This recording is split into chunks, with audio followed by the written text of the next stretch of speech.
Welcome to the YouTube live book reading of The African Origin of Civilization, Myth, or Reality by the great Dr. Cheikh Anta Diop.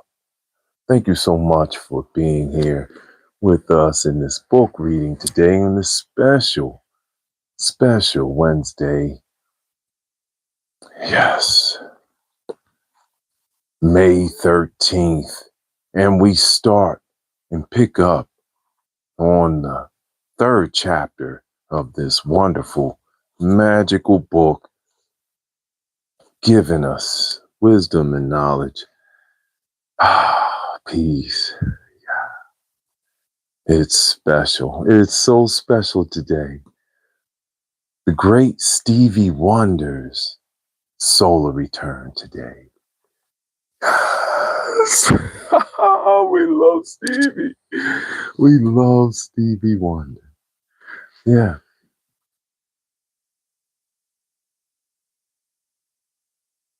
Parrots. See, we're at the peaceful part of YouTube where we read books and learn from masters. I'm Master Fitness Trainer Uriel Riley, and we read earlier on this channel, Animal Speak, right?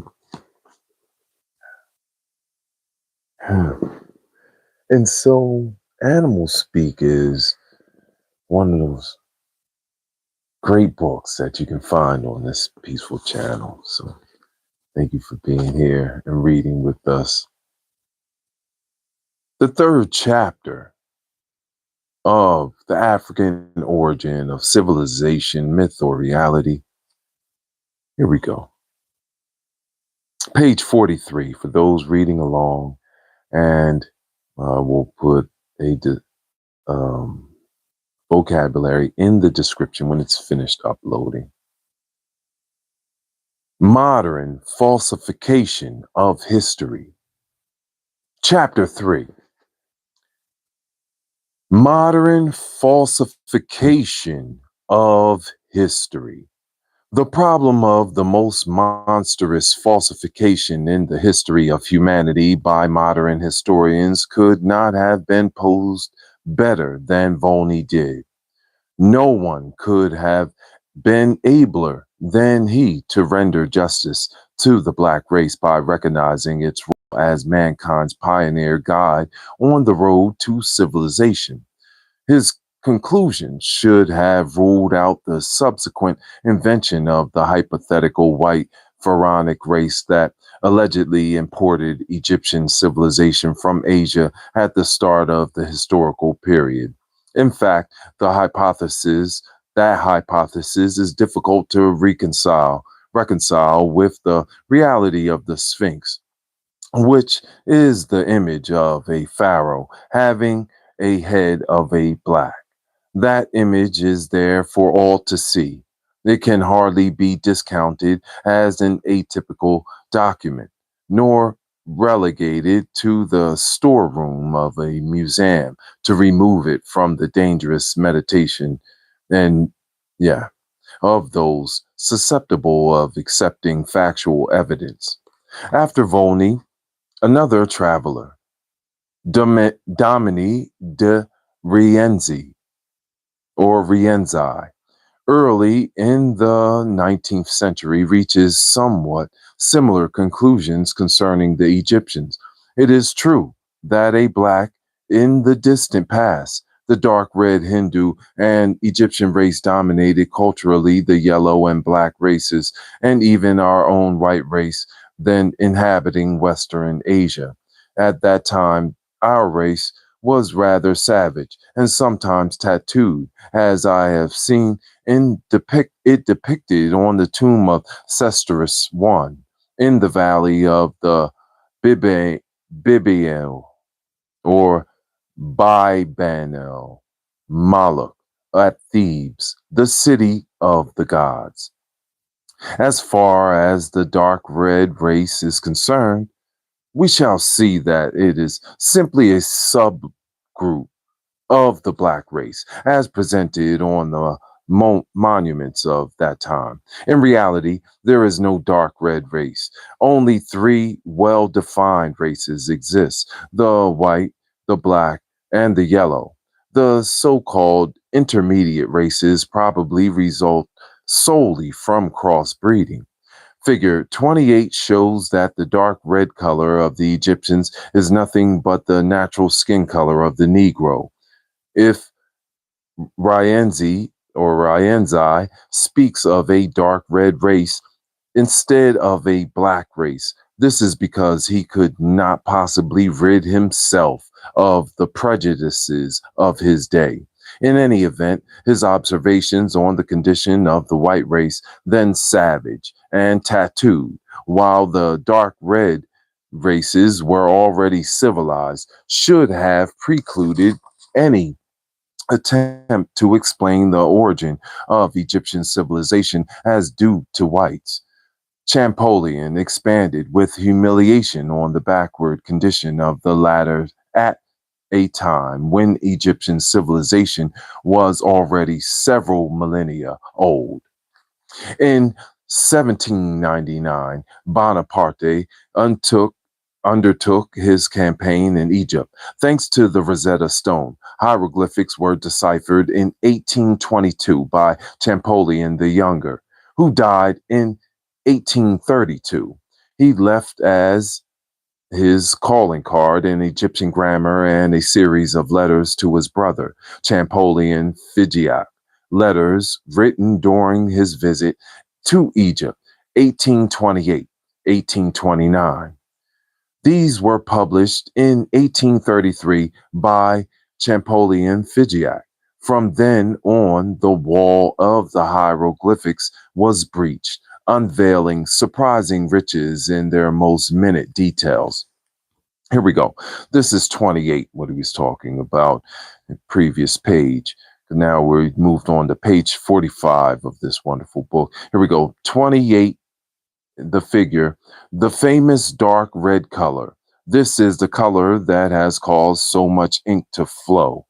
It is the let motif of most works on the Egyptian race. The reader will judge whether it is anything other than the color of all African Negroes. Reference to this figure is often required to confront the tenditious writings of authors who base their arguments on the ethnic feature reproduction of the at the British Museum. There we go. 28. Thank you so much for being here. This peaceful part of YouTube where we read books and learn from masters. The African Origin of Civilization, Myth or Reality by Dr. Cheikh Anta. And as you see, this is 28. We just start the new chapter. Yay! Thank you so much for being here. Highest heart love. Thank you for reading books with us in this peaceful part of YouTube. Thank you for the likes and subs. We're pushing towards 700 now. Thank you. All right, let's get it up. What do you say? Let's color it up a little bit. Yeah, thank you. Divine days and nights. All right, here we go. Egyptologists were dumbfounded with admiration for the past grandeur and perfection they then discovered. They gradually recognized it as the most ancient civilization that had engendered all others. But imperialism being what it is, it became increasingly inadmissible to continue to accept the theory, evident until then, of a Negro Egypt. The birth of Egyptology was thus marked by the need to destroy the memory of the Negro Egypt at any cost and in all minds. Henceforth, the common denominator of all the theses of Egyptologists Their close relationship and profound affinity can be characterized as desperate attempt to refute that opinion. Almost all Egyptologists stress its falsity of as a matter of course. Usually, these attempted refutations take the following form: unable to detect any contradiction in the formal statements of the ancients after an objective confrontation with total Egyptian reality, and consequently unable to disprove them. They either give them the silent treatment or reject them dogmatically and indignantly.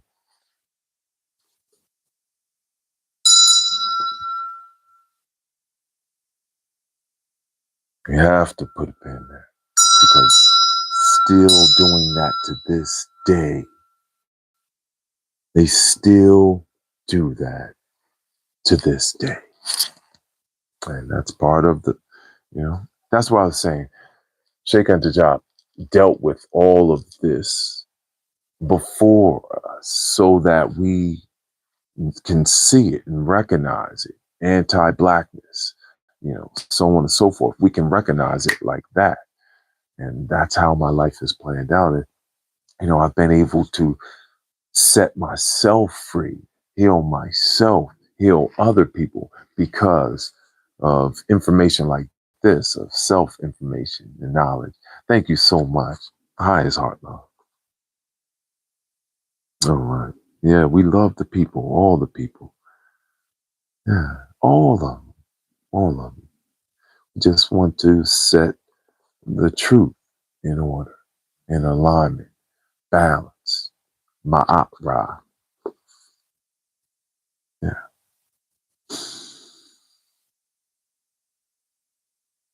And they express regret that people as normal as the ancient Egyptians could have made so grievous in error and thus create so many difficulties and delicate problems for modern specialists. Next, they try in vain to find a white origin for Egyptian civilization. They finally become mired down in their own contradictions, sliding over the difficulties of the problems after performing intellectual acrobatics as learned as they are unwarranted.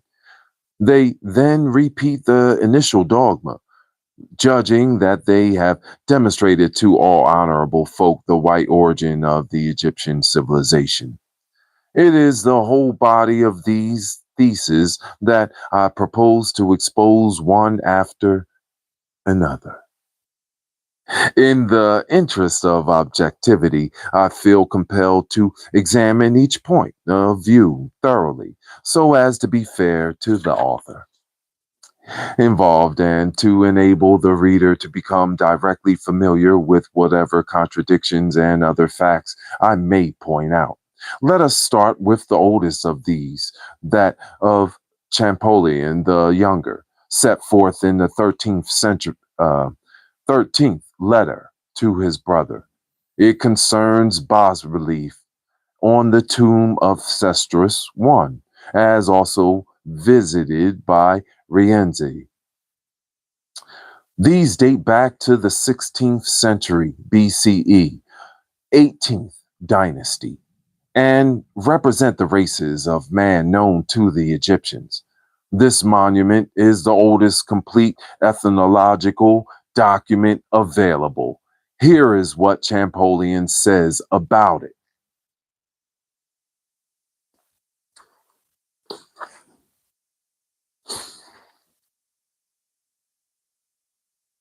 This is Champollion.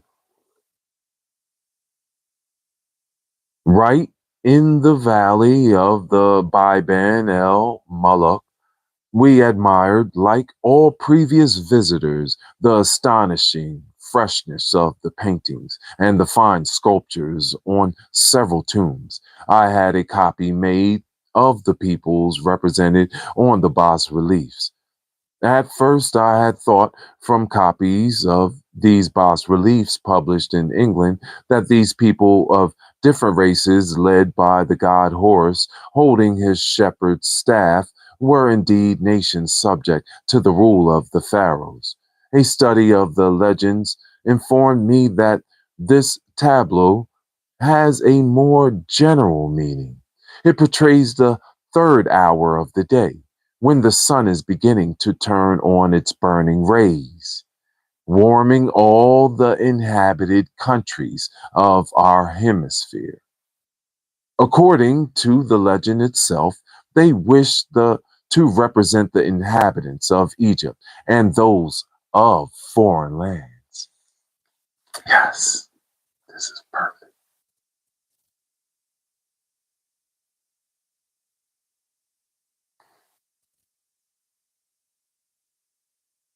Thus, we have before our eyes the image of the various races of man known to the Egyptians, and we learn at the same time that the great geographical and ethnographical divisions established during the early epic. Men led by Horus, the shepherd of the peoples, belong to four distinct families. The first one, the closest to God, has a dark red color and a well proportioned body, kind face, nose slightly alkaline, long braided hair, and is dressed in white.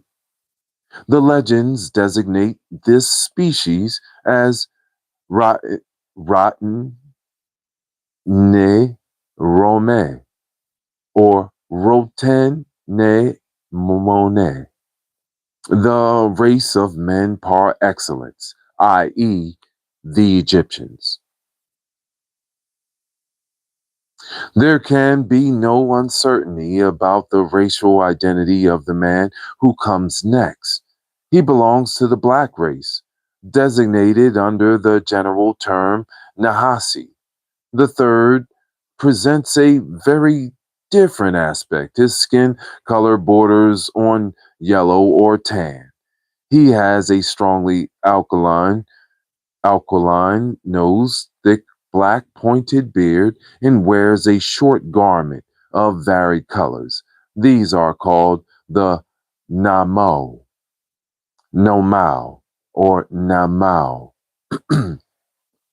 Finally, the last one is what we call flesh colored, a white skin, a of the most delicate shade, a nose straight and slightly arched, blue eyes, blonde or reddish beard, tall stature, and very slender, clad in hairy ox skin, a veritable savage tattooed on various parts of his body.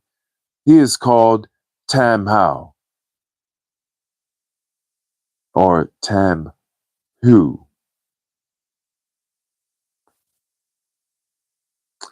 I hasten to seek the tableau corresponding to this one in the other royal tombs, and as a matter of fact, I found it in several other royal tombs. And the variations I observed fully convinced me that they had tried to represent here the inhabitants of the four corners of the earth, according to the Egyptian system, namely one.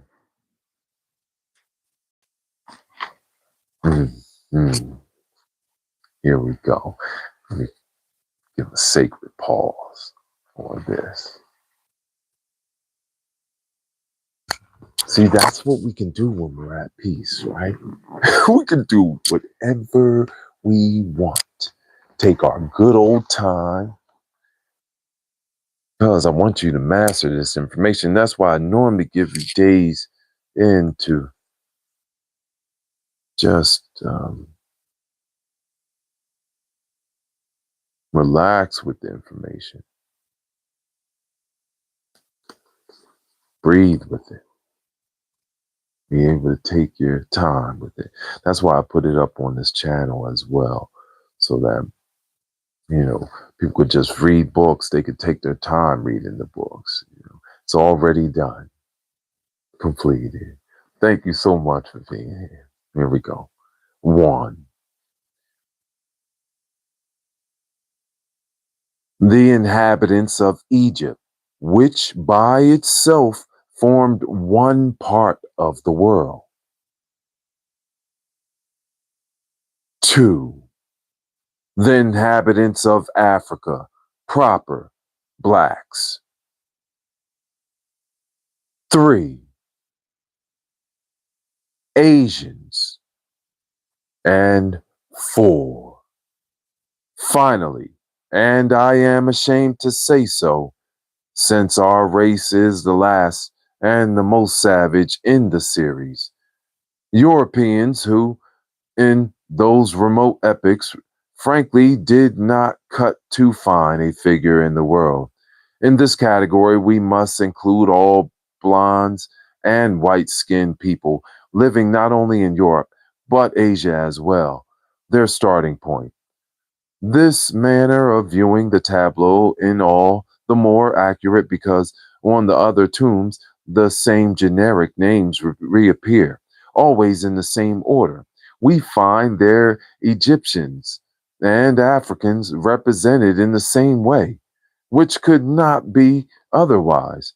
But the Namo, the Asians, and the Tamhu, Europeans, present significant and curious variants instead of the Arab or the Jew, dressed simply and represented on one tomb.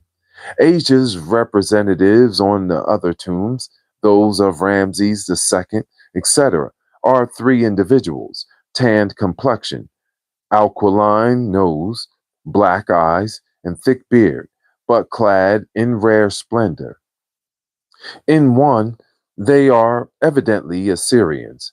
Their costume, down to the smallest detail, is identical with that of personages engraved on Assyrian cylinders. In the other are Medes or Meds or early inhabitants of some part of Persia. Their physiognomy and dress resemble feature for feature those found on monuments called the Persepolitan or Persepolitan. Thus, Asia was represented indiscriminately by any one of the peoples who inhabited it.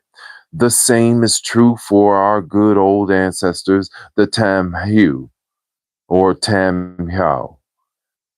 Their attire is sometimes different. Their heads are more or less hairy and adorned with various ornaments. Their savage dress varies somewhat in form, but their white complexion, their eyes, and beard all preserve the character of a race apart. I had this strange ethnographical series copied and colored. I certainly did not expect on arriving at Biban el Muluk to find sculptures that could serve as vignettes for the history of the primitive Europeans, if ever one has the courage to attempt it. Nevertheless, there is something flattening and consoling in seeing them, since they make us appreciate the progress we have subsequently achieved. Woo! From his words, his writings. He told you. Mm, mm, I just read the information. Don't be mad. Don't be mad at me. Hey, and you can be mad at me if you want. I don't really care. I just read the information and deliver it to the people. You know, it's not about your feelings. It's about reality. That's why I think he aptly named it The African Origin of Civilization, Myth or Reality by the great Dr. Cheikh Anta. All right. We're on page 48 at the top. Here we go. Let's dive in a little bit more. Since it's Stevie's great birthday, the great Stevie Wonder is one of our greatest talents, and uh, honor him. So, peaceful part of YouTube. I know he enjoys peace and reading and Africa history of also the world. Here we go. For a very good reason, I have reproduced this extract as Champollion Figiat published it, rather than take it from the new edition or of the letters published in 1867 by the son of Champollion the Younger, or Cherenay Champollion. The originals were addressed to Champollion Figiac, therefore, his edition is more authentic. What is the value of this document for information on the Egyptian race? By its antiquity, it constitutes a major piece of evidence which should have rendered all conjecture unnecessary. As early as the very ancient epic, the 18th dynasty between Abraham and Moses, the Egyptians habitually represented in a manner that could not possibly be confused by the white and yellow races of Europe and Asia, the two groups of their own race, civilized blacks of the valley and blacks from certain areas in the interior. The order in which the four races are consistently arranged in relation to the god Horus confers upon it the character of the social hierarchy. As Champollion finally recognized, it also brushes aside any idea of a conventional portrayal that might blur the two distinct levels and place Horus on the same plane as the personages, whereas in reality, he should rightfully be in front of them all. It is typical for the Egyptians to be represented in a color officially called dark red. Scientifically speaking, there really is no dark red race. The term was launched only to create confusion. There is no really black man in the exact sense of the word. The Negro's color, in actual fact, verges on brown, but it is impossible to apply an exact descriptive term to it. The more so because it varies from region to region. Thus, it has been noted that blacks in limestone areas are lighter than those elsewhere. We'll pause right here. Continue back, right? We'll pause. Join this beautiful reading. Fine days and nights. Happy solar return to the great Stevie Wonder.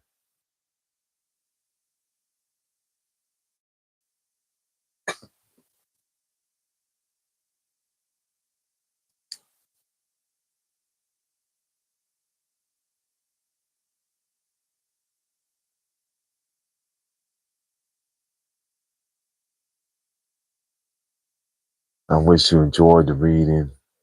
It's hard love. Thank you so much for being here. We started a new chapter. This chapter is very long too, so we're going to be here for a little bit. It's the way it is. Thank you so much for being here. The African origin of civilization, myth, or reality by the great Dr. Cheikh Anta. Thank you so much for reading books with us. We're catching up, right? I know. Fine days and nights. So, that leads me to a quick story real fast about this. Let's talk about it. So, I remember picking up my daughter from school one day, and Isis got in the back, and Hey, Bubbles, how's your day? Oh, it was good, Dad. Guess what, Dad? I'm one of the fastest in the school. I was like, oh, that's awesome, Isis. Yes, that's wonderful. She said,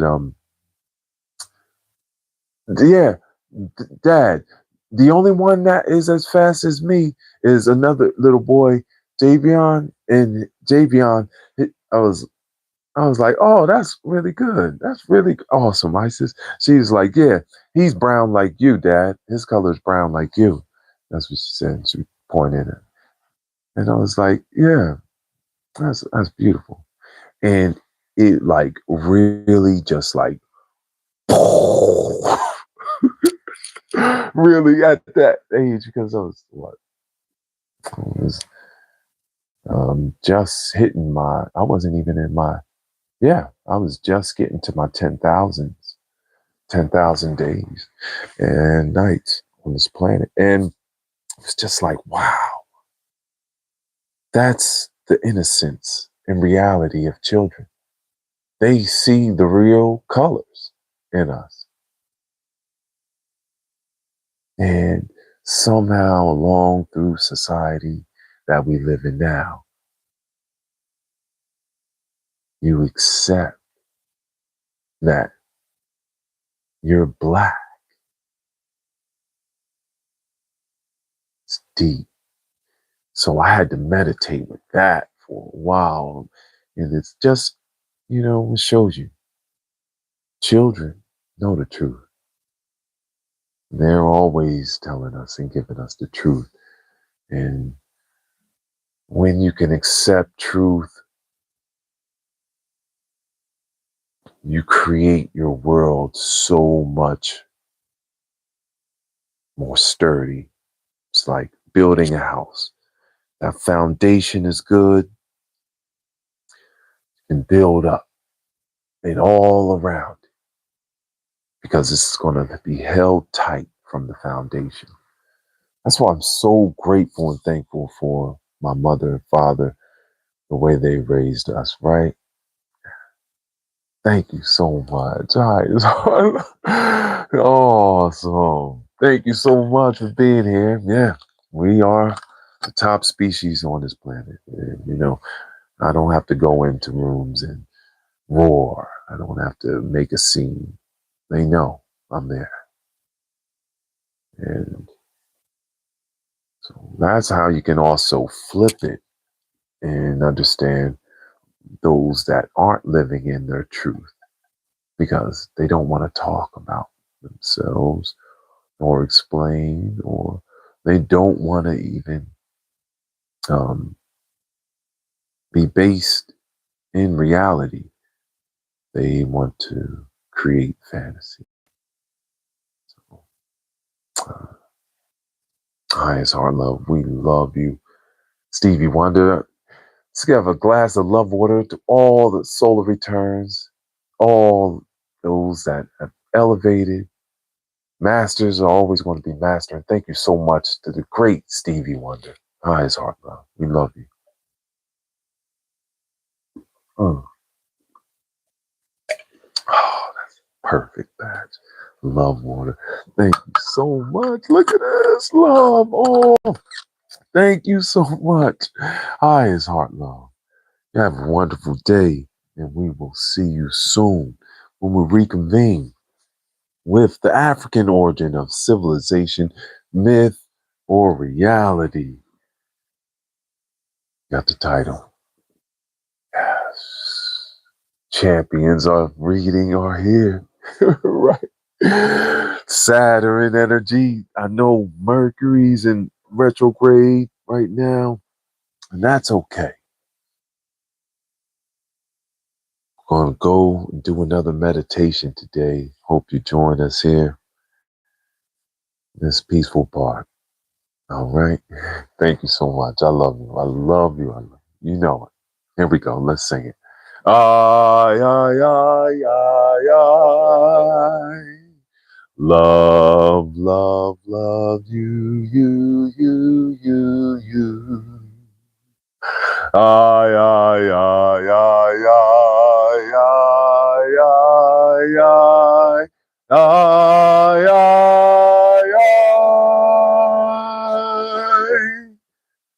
Love you, you, you, you, you,